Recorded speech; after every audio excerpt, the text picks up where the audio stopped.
Okay. All right, over to you. Hi, good. I guess we're getting into good afternoon. My name is Yuma Decaux, so Decaux.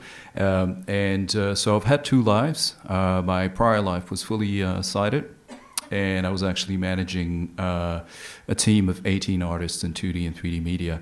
I lost my sight, and from that point, my second life kind of started, and I'm just as happy in this life as I in my previous one. The reason why, I think it's passion. Passion, motivation, and not letting others tell you that you can't do one thing or another. And that kind of stems out of necessity instead of it being something of a kind of, making life simpler or convenience, things like that. I do strongly believe that in some ways, your struggles determine the degree of your successes. Now, to start this talk, for those of you who can't see this, there's actually a nomad in the middle of the desert with the sky. I do feel after actually I transitioned from my previous life that I got into a desert of imagery because everything looks absolutely the same. But then once you start to tune your antennas a bit more, you start to realize that there are actual signals in the dunes. The dunes have these different types of shapes that overlap, and that kind of tells you that the wind has passed across and in a certain periodical cycle, and then you can feel the sun on your skin and its direction. And bit by bit, you can start to mind map a lot of things. And so I've always been this way, but I have one thing that I still miss a lot, which is to be able to see the sky. So in order to get to this level, what did I do? When I transitioned, I went back to uni. I took a Bachelor of Computer Sciences. Then I started finding all these difficulties. I don't think it's just the internet which is inaccessible. It's actually educational content, especially in the STEMs, which is inaccessible. And in order to kind of answer all these questions, what I did is I tried to find a matrix. And this is kind of a 4x3 obstacle matrix. And it encompasses education, mobility, entertainment, and work. And these are within three spaces, which is the immediate space, the contextual space, and then the outer space. Now we're going to talk about the outer space today, although I also have a lot of things that I've worked on for the very immediate space and the contextual space. This is volumetric recognition, but I won't gloss over it because the video is quite lengthy. Put it simply, long story short, imagine you have a 3D block, which is, let's say, the landing site of the Mars rover with mountains and everything. I can put my hand around, and my computer software through a stereoscopic infrared device can actually figure out where exactly my hand is, its position, its rotation, as well as all of its fingers, and give me contextual information as I touch the object. This is something I haven't seen happen around. I've been working on it with my co-founder, Jake. I would love to be able to show it to you next time, but I'm a bit in a rush because I have to go to Africa.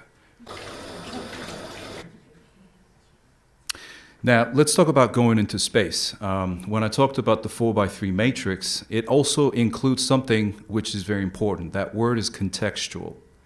Contextual, why? Because it gives us the information and the intelligence of what is around us. And this is how I actually started the project of Astros, which is a stargazing app, which started in a garage. Shout out to the Steves. And the question was, well, how can we actually access the solar eclipse coming up? But then I ended up in a maddening and very positive and healthy kind of, nightmare of different decodifying nights and sleepless moments and eating junk food just to get an understanding of what's happening around me. And this is the result. Let's see if it's going to play.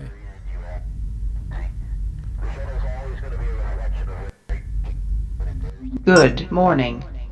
I see this is your first time on board the ISS Astrios. I am your artificial help agent, Leah. Let me give you an overview of how the onboard system works. Loading training module. Please wait. You are currently located in the Southern Hemisphere. Loading ephemeride. I have now loaded Jupiter into the system's targeting display. You should be getting feedback if your SMC kit is version 7 and above. That's an iPhone This for you. is the Tactile Object Tracking, or TOT, subsystem. The system shoots an invisible forward vector where the camera lens is located. You can also hear the sine wave guiding you. Get closer and the tone will increase. A bit more southeast. Perfect. Now double tap to zoom in. Magnifying. You are now looking at Jupiter in its actual position in the sky through the telescopic telemetry subsystem.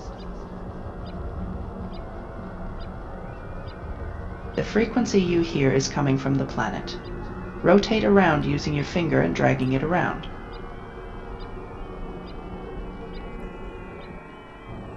Perfect.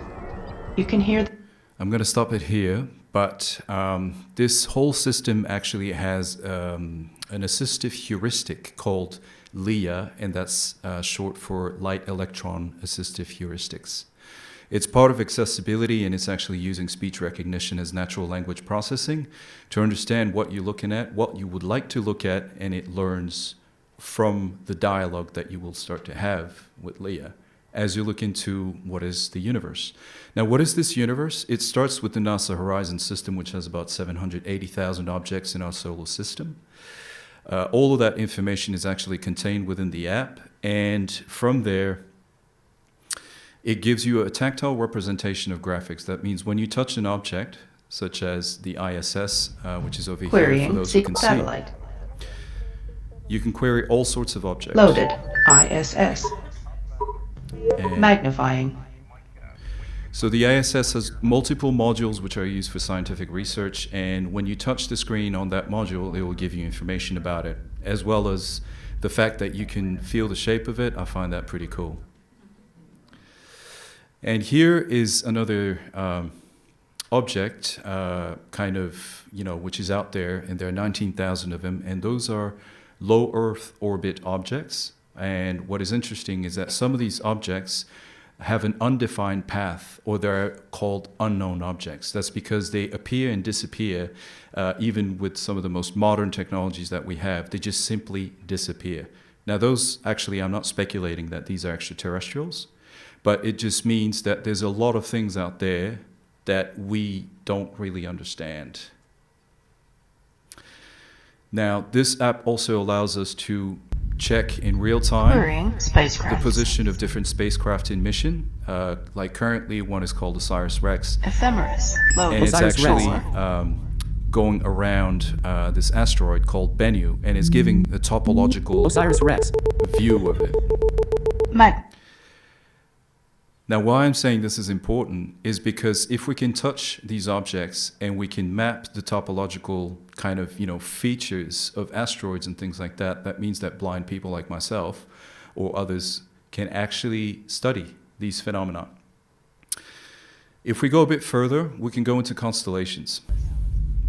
Corona And Borealis. These constellations can be Buddhist. represented as an overlap of either Magnifying. sound design or pure science. I'll show you first the sound design aspect of it. Now, if you hear all these chimes are associated to what is Peak called the minor spectral mode. category, which is how the star is. If it's an early star, if it's a giant star, called a hypergiant, or if it's a dying star.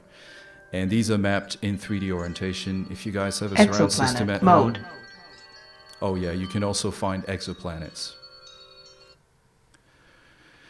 Now, the app is currently working on 1.8 billion stars using a satellite called the Gaia system, which allows us to go to about 1% of our galaxy. That's still 1%, 1.8 billion stars. That's quite a lot of stars to actually trudge through. And even the scientists who are analyzing and observing the sky do need some helping hands or helping eyes or helping, whatever sense we have. And I think it's really important for us to have citizen science provide those scientists almost a first responder or even second responder layer that could help them further the advancements of science. Now, for this, what is the objective? We're hunting for exoplanets here. Okay, this is, let's say, the simplest form that we can use to make science accessible to us. And I will give you two different sounds. The first one is a hypergiant. And this is by using a science called astroseismology, which we can make completely accessible.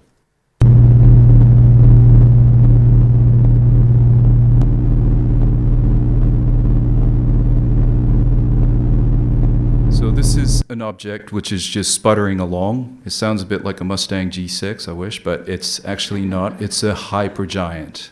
So it's a very, very big object, that is very, very bright, but that dies relatively quickly, about 100 million years. Now here, as a comparison, I'll give you the example of K10, which is a known exoplanet host star. And please, if you could put the volume up, if possible, not too much, but up, so that everyone can try to discern something.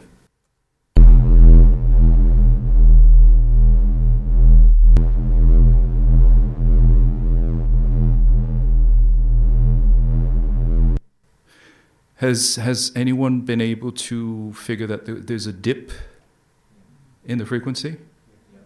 Okay, so if you look at this visually, imagine you're trying to distinguish a mosquito going across a lighthouse a kilometer away. Visually, that is impossible.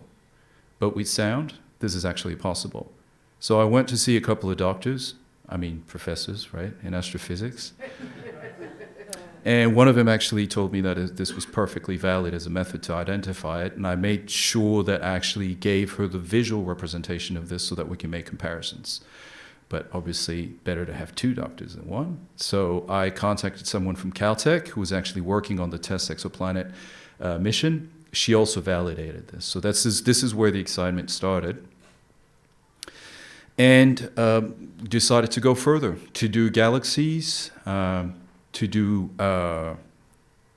black holes, to do supernovas, pulsars, and any other object we can find, especially close to us, near-Earth objects.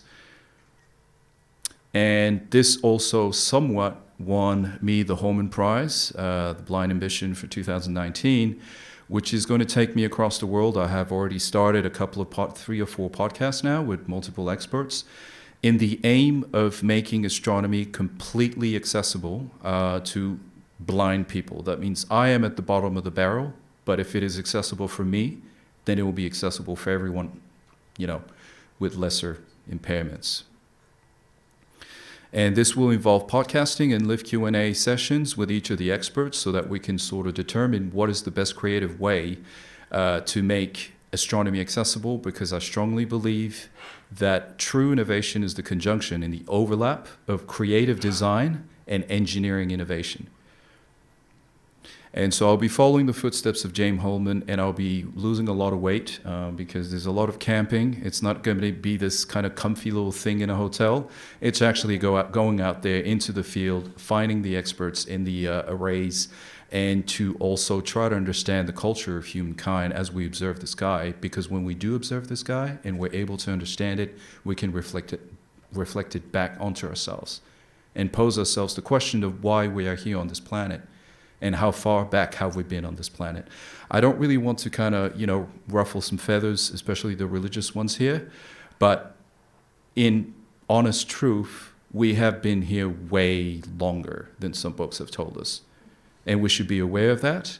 And the actual vector for us to better understand that is science. And I truly believe that blind people across the world do have the right to access science in the format that they want, in a fun way, in an entertaining way, because that will stretch their imagination and allow to really further their passions.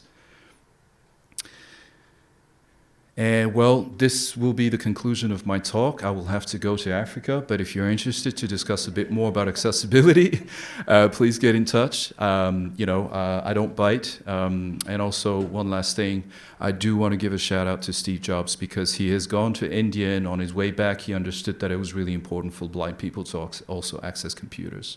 Thank you very much. Thank you very much, Yuma. Now, we won't hold